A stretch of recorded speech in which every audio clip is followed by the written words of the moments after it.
Bashkimi Evropian do të njohë zgjedhjet edhe nëse opozita nuk bëhet pjesë e garës elektorale të 18 qershorit. Deklarata vjen nga europarlamentarja Tanja Fajon gjatë një interviste për Deutsche Welle, e cila thekson se procesi zgjedhor është legjitim. Zhvillimi i zgjedhjeve parlamentare të 18 qershorit pa Partinë Demokratike dhe parti të tjera opozitare është legjitim, po kështu do të jenë legjitime edhe rezultatet e tyre. Por këmbgul që nuk është mirë për stabilitetin e qëndrueshëm politik të Shqipërisë, që ato të zhvillohen pa Partinë Demokratike, pa opozitën.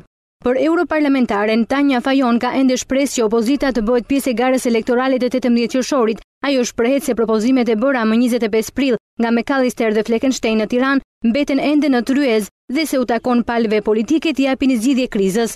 Lidhur me bojkotin e parlamentit, propozimi është ende në tavolinë për një marrëveshje mes qeverisë dhe opozitës, që u ofrua nga kolegët e mi, europarlamentarët McAllister dhe Fleckenstein. Mbetet një ofertë e mirë ekuilibruar dhe gjithëpërfshirëse, por marrëveshje mes palëve po vazhdohet punohet. Të gjitha opsionet janë të hapura si për individ, ashtu edhe për forca politike që të regjistrohen dhe të marrin pjesë në zgjedhje. Ka ende mënyra që opozita të jetë pjesë e procesit zgjedhor. Opsionet duhen eksploruar.